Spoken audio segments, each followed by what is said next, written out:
नमस्कार दोस्तों, एक बार फिर से स्वागत है आप सभी का हमारे यूट्यूब चैनल ओम भक्ति स्टोरी पर। दोस्तों, आज हम सुनाएंगे राजकुमारी की हंसी की कहानी। अगर आप हमारे चैनल पर नए हैं तो प्लीज़ हमारे चैनल को सब्सक्राइब करें, वीडियो को लाइक करें, शेयर करें। एक राजा था जिसकी एक बेटी थी और वह इतनी प्यारी थी कि उसकी सुंदरता की खबरें दूर दूर तक फैली हुई थीं। लेकिन वह इतनी उदासीन थी कि वह कभी नहीं हंसी। इसके अलावा वह इतनी भव्य और गर्वित थी और उसने कहा कि उसे कोई भी लुभाने आ सकता है, चाहे वह कोई भी हो, राजकुमार या गरीब। राजा बहुत पहले ही इस सनक से थक गया था और उसने सोचा कि उसे अन्य लोगों की तरह शादी करनी चाहिए। ऐसा कुछ नहीं था जिसके लिए उसे इंतजार करने की ज़रूरत थी। वह काफ़ी बूढ़ा हो गया था और अब वह अमीर भी नहीं होगा, क्योंकि उसके पास आधा राज ही बचा था जो उसे अपनी माँ के बाद विरासत में मिला था। वह हर परिवार को दरबार के बाद लड़कों को बाहर में खोजता था जो उसकी बेटी को हंसा सकता है। लेकिन अगर कोई ऐसा व्यक्ति होता जिसने कोशिश की और उसे हंसा नहीं पाता, तो उसकी पीठ पर 3 लाल धारियां काटी जाती और उनमें नमक घिसने लगता था। और इससे संबंधित दुख की बात यह थी कि उस राज्य में बहुत सारे संकट थे। दक्षिण से और उत्तर से, पूर्व और पश्चिम से प्रेमी अपनी किस्मत आजमाने आए थे। उन्होंने सोचा कि एक राजकुमारी को हंसाना आसान बात है। वे पूरी तरह से एक कतारबद्ध थे, लेकिन उनकी चतुराई और सभी चालों और शरारतों के लिए राजकुमारी हमेशा की तरह गंभीर और अचल थी। लेकिन महल के करीब एक आदमी रहता था जिसके 3 बेटे थे, और उन्होंने यह भी सुना था कि राजा ने यह घोषणा किया था कि जो कोई भी राजकुमारी को हंसा सकता है उसे आधा राज मिल जाएगा। सबसे बड़े भाई पहले प्रयास करना चाहते थे और चले गए।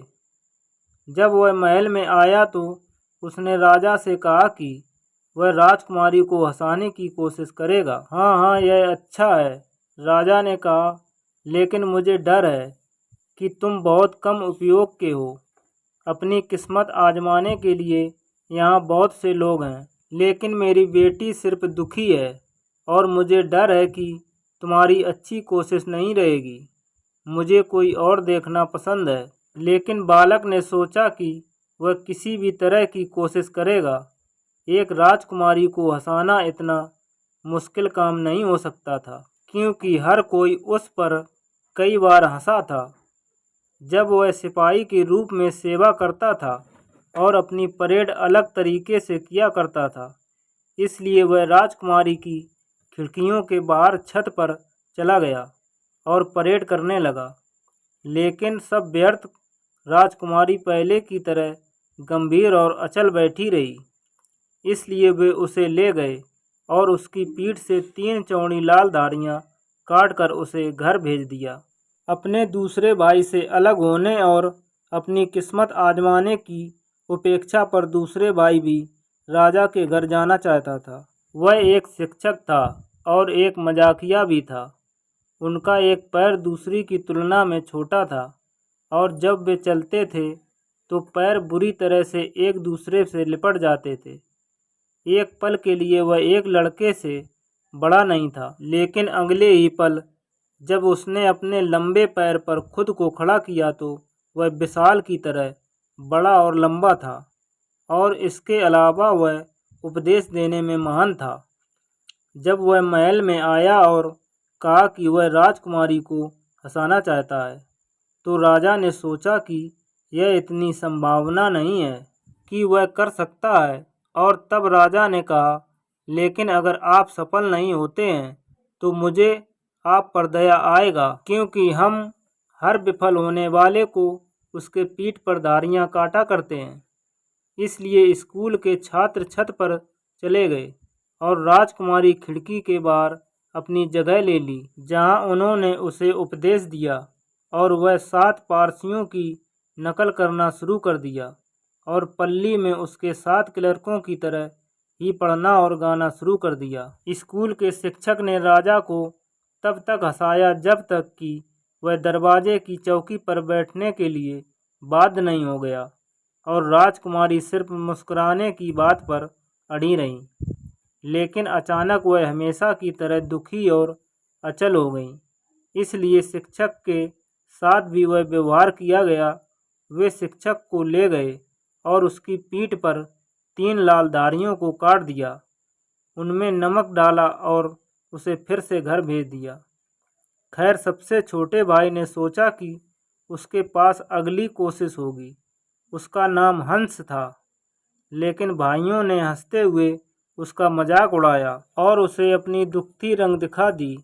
इसके अलावा पिता ने उसे जाने के लिए छुट्टी नहीं दी, क्योंकि उन्होंने कहा कि उनकी कोशिश का कोई फायदा नहीं होगा, जिनके पास बहुत ही कम समझदारी थी। वह चूल्हे के पास एक कोने में बैठ गया और हंस भीख मांगता रहा और इतनी देर तक प्रार्थना करता रहा जब तक वे उसकी फुसफुसाहट से थक नहीं गए। इसलिए उसे राजा के महल में जाने और अपनी किस्मत आजमाने के लिए छुट्टी मिल गई। जब वह महल में पहुंचे तो उन्होंने यह नहीं कहा कि वह राजकुमारी को हंसाने की कोशिश करने के लिए आया है, लेकिन पूछा कि क्या उन्हें वहाँ कोई काम करने के लिए कोई जगह मिल सकती है। नहीं, उनके पास उसके लिए कोई स्थान नहीं थी। लेकिन हंस इतनी आसानी से मानने वाला नहीं था। वह रसोई घर के लिए लकड़ी और पानी ला सकता है। हाँ, राजा ने भी ऐसा ही सोचा और बालक से छुटकारा पाने के लिए उसने उसे वहीं रहने के लिए बोल दिया। एक दिन जब वह पानी लाने जा रहा था तो उसने एक पीपल के पेड़ की जड़ के नीचे पानी में एक बड़ी मछली देखी। उसने चुपचाप अपनी बाल्टी मछली के ऊपर डाल दी और उसे पकड़ लिया। जब वह महल में जा रहा था तो उसकी मुलाकात एक बूढ़ी महिला से हुई, जिसके पास एक चिड़िया थी। अच्छा दिन है, दादी, हंस ने कहा। यह एक बढ़िया पक्षी है जो आपको वहाँ मिला है और इसके शानदार पंखे भी हैं। यह लंबा रास्ता तय कर सकता है। अगर ऐसे पंख होते तो किसी को जलाऊ लकड़ी की ज़रूरत नहीं होती। महिला ने मछली को देखा जो हंस के बाल्टी में रखी थी और कहा कि अगर हंस उसे अपनी मछली को देता है तो बुढ़िया उसे अपनी पंछी दे देगी। हाँ, हंस स्वेच्छा से उन शर्तों पर मान गया। एक पक्षी किसी भी मछली के समान अच्छा होता है, उसे खुद से कहा। जब वह कुछ दूर चला गया तो वह एक व्यक्ति से मिला। जब उसने देखा हंस के पास एक पंछी है तो उसे वह चतुराई से लेना चाहा। हंस को यह बात पता चल गई और उसने उस आदमी को एक पैर पर लटका कर खड़ा कर दिया। हंस पंछी और उसे लंगड़े आदमी को महल तक ले गया। वहाँ वे राजा के पहरेदार से मिले। यह पहरेदार एक साहसी था और हमेशा पागल मजाक और चाल से भरा रहता था।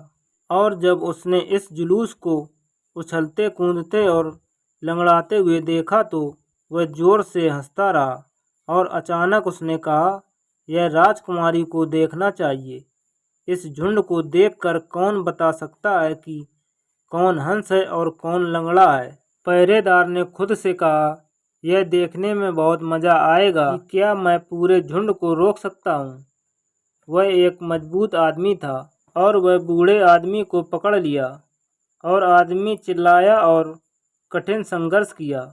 और फिर लड़के ने कहा, अगर पहरेदार तुम साथ आओगे तो चलो। पहरेदार भी उनके साथ हो गया और उसने अपनी पीठ को झुका लिया और लंगड़ा आदमी उसके पीठ पर चढ़ गया और अपने ऊपर पंछी को पकड़ लिया। जब वे महल के पास आए तो कुत्ते उनके खिलाफ दौड़े और उन पर भौंकने लगे जैसे कि वे एक गिरोह हों। और राजकुमारी अपनी खिड़की से बाहर देखने के लिए आई कि क्या मामला है, और इस जुलूस को देखा। वह खिलखिलाकर हंस पड़ी। लेकिन हंस इससे संतुष्ट नहीं था। वह थोड़ा इंतजार करे और वह बहुत जल्दी जोर से हंसेगी, उन्होंने कहा और अपने अनुयायियों के साथ महल का एक चक्कर लगाया। जब वे रसोई से बाहर आए तो दरवाज़ा खुला था और रसोइया दलिया उबाल रहा था। लेकिन जब उसने हंस और उसकी ट्रेन को देखा तो दरवाजे से एक हाथ में दलिया छड़ी लेकर बाहर निकला और हंस ने रसोइये से कहा, अगर तुम इस जुलूस के साथ आओगे तो चलो, और रसोइया इनके साथ चलने को राजी हो गया। जब वे फिर से राजकुमारी की खिड़की के पास आए तब भी वह उनकी प्रतीक्षा कर रही थी। लेकिन जब उसने देखा कि वे रसोइये को भी दलिया छड़ी के साथ पकड़ चुके हैं तो वह तब तक हंसती रही जब तक राजा ने उसे देख नहीं लिया। इस तरह हंस को राजकुमारी और आधा राज मिला और दोनों की एक दूसरे के साथ शादी हुई, जिसे दूर दूर तक सुना गया था। तो दोस्तों, कैसी लगी आज की हमारी ये कहानी? अगर हमारी कहानी पसंद आई हो तो हमारे चैनल को सब्सक्राइब करें, वीडियो को लाइक करें, शेयर करें। धन्यवाद।